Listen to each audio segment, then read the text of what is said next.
আল্লাহর নবী সরদারে দু জাহান রহমতে আলম নবীজি, যিনি সুপারিশ করলে জাহান্নাম হারাম হয়ে যায়, যিনি সুপারিশ করলে জান্নাত ওয়াজিব হয়ে যায়, সেই রাসূলের সঙ্গে হাঁটুর সঙ্গে হাঁটু লাগায় বসেছে। সাহাবায়ে কেরাম আশ্চর্য হয়ে গেলেন, এই ব্যক্তিকে যার মর্যাদা এত বেশি, জোরে কোন মারহাবা। তাফসীর ইবনে কাসিরের মাঝে আল্লামা ইমাদউদ্দিন ইবনে কাসির রাহিমাহুল্লাহ কারণ উল্লেখ করেছেন তিনটা, হাদিসের মধ্যে কারণ আছে আরো একটা। এই চারটি কারণ, চারটি গুণ, চারটি বৈশিষ্ট্য আমাদের নামাজের মধ্যে না থাকার কারণে আমাদের নামাজ আমাদেরকে অশ্লীল এবং মন্দ কাজ থেকে বাঁচাতে পারে না। যেই ব্যক্তির নামাজ তাকে দুনিয়াতে অশ্লীল এবং মন্দ কাজ থেকে বাঁচাতে পারবে না, ওই ব্যক্তির নামাজ কিয়ামতের দিন কখনোই তাকে জান্নাতে নিয়ে যেতে পারবে না। ঠিক কিনা? আমি আপনাদের সামনে সূরা আনকাবুত, এই সূরার ৪৫ নম্বর আয়াতের ছোট্ট একটি অংশ তিলাওয়াত করেছি। কুরআনুল কারীমে সূরা আছে ১১৪টা। যারা ঘুমান নাই তারা বলেন সূরা আছে কয়টা? আর একটু জোরে বলেন, কয়টা আছে?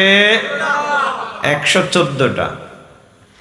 ১১৪টা সূরার মাঝে আনকাবুত একটা সূরার নাম। আনকাবুত শব্দের অর্থ কি জানেন আপনারা? আনকাবুত শব্দের অর্থ হচ্ছে মাকড়সা। কোরআনে আল্লাহ বিভিন্ন প্রাণীর নামে সূরা দিয়েছেন। কোরআনে আরেকটা বিশাল বড় প্রাণীদের মধ্যে কান যার সব থেকে বড় একটা সূরা আছে, সূরাতুল, জোরে বলতে হবে, নাম কি? সূরাতুল ফিল। আবার একেবারে ছোট্ট একটা প্রাণীর কথা কোরআনে আছে, হ্যাঁ, কি নাম? জোরে বলতে হবে, কি নাম? পিপিলিকা। কোরআনে আল্লাহ তাআলা উটের কথা বলেছেন, আফালা ইয়ানজুরুনা ইলাল ইবিলি কাইফা খুলিকাত। তোমরা কি উটের দিকে তাকিয়ে দেখো না কিভাবে তা সৃষ্টি করা হয়েছে? সুবহানাল্লাহ বলতে ইচ্ছে করে না? কোরআনে সাপের কথা আছে, ফাইদা হিয়া হাইয়াতুন তাসআ। সাপের কথা কোরআনে আছে। মৌমাছির কথা আল্লাহ পাক কোরআনে বলেছেন। এই যে আল্লাহ পাক কুরআনুল কারীমে বিভিন্ন প্রাণীর উদাহরণ দিলেন, একটু বুঝে শুনে বলেন এগুলো কি নামাজে লাগে? এই প্রাণীগুলোর নাম যদি আল্লাহ কোরআনে উল্লেখ না করতেন তবুও কি নামাজ পড়া চলতো? চলতো। রোজা এগুলো লাগে? হজে লাগে? যাকাতে লাগে? লাগে না। কিন্তু আল্লাহ পাক কেন উল্লেখ করলেন? এই যে প্রাণীগুলোর কথা উল্লেখ করেছেন, কোরআনের প্রত্যেকটা আয়াত, প্রত্যেকটা শব্দ, প্রত্যেকটা অক্ষর গবেষণা করার সুযোগ আছে। এই প্রাণীগুলোর জীবন আচরণে আমাদের জন্য অনেক শিক্ষা রয়েছে। আল্লাহু আকবার বলেন। এই মাকড়সার নামে আল্লাহ কেন সূরা নাজিল করলেন? কারণটা কি? মাকড়সা জাল তৈরি করে, ছোট্ট প্রাণী জাল তৈরি করে অনেক বড়।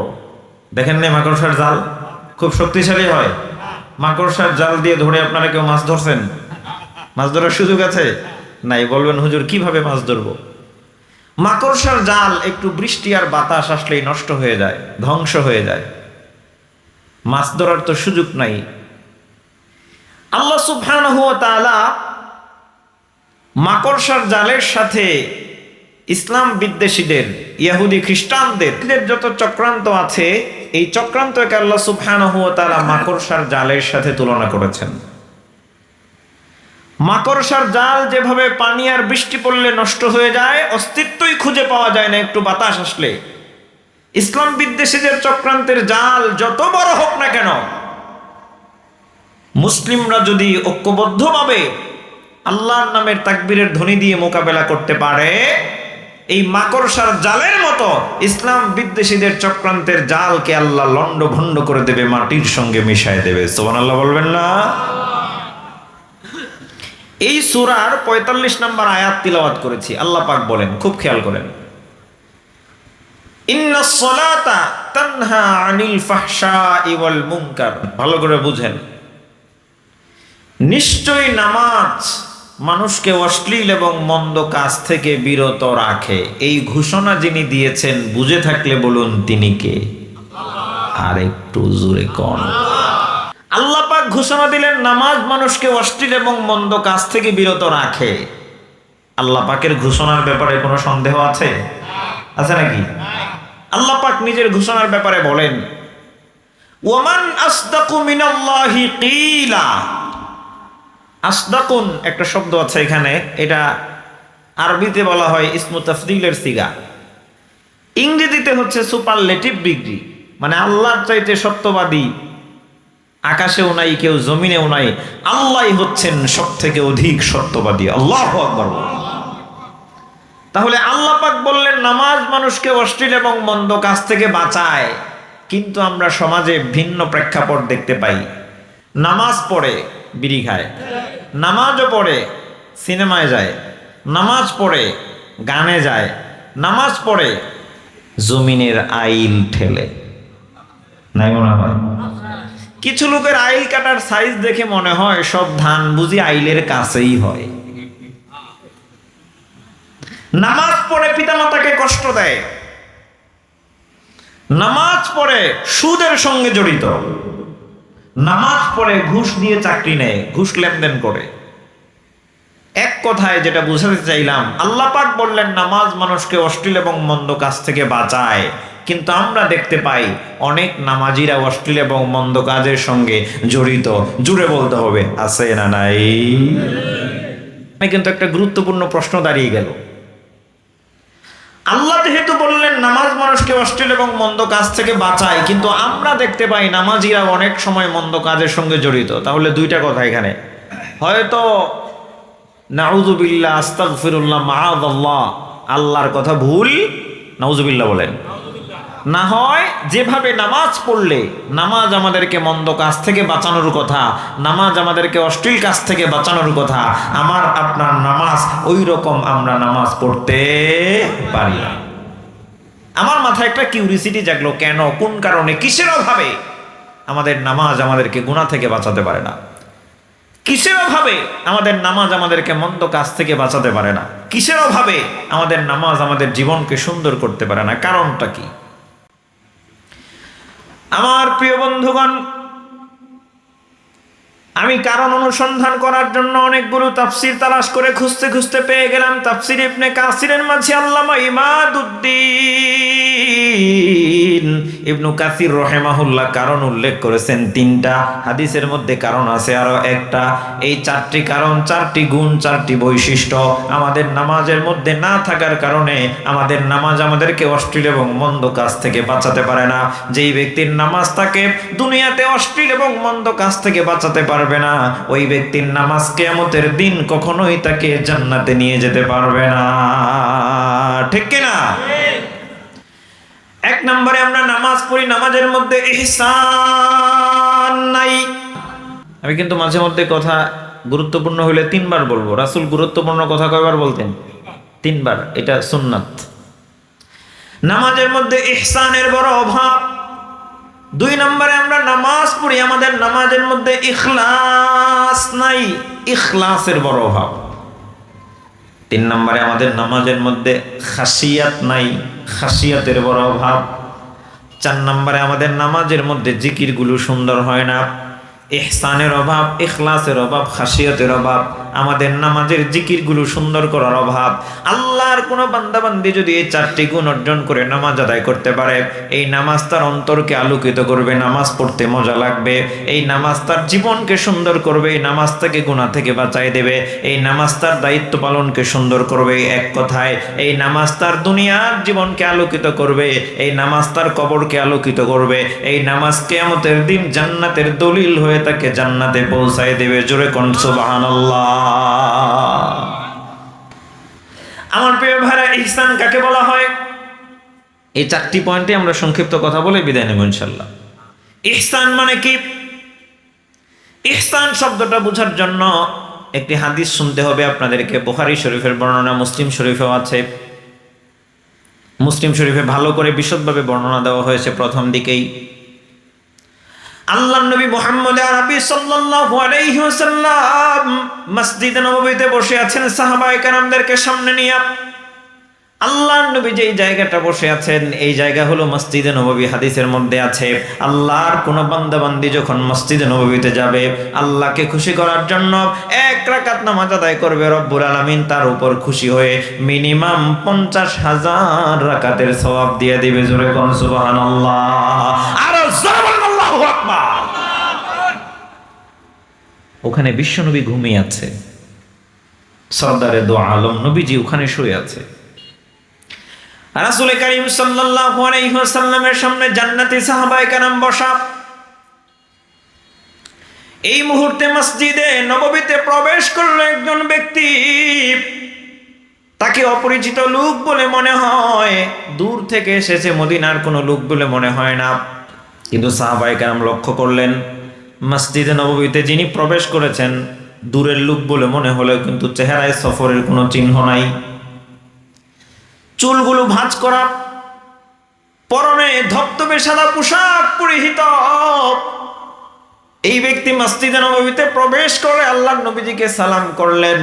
আল্লাহর নবীজি সালামের উত্তর দিলেন। তিনি মসজিদে প্রবেশ করার পরে আল্লাহর নবীজি তখন আত্তাহিয়াতুর সূরতে বসা ছিলেন।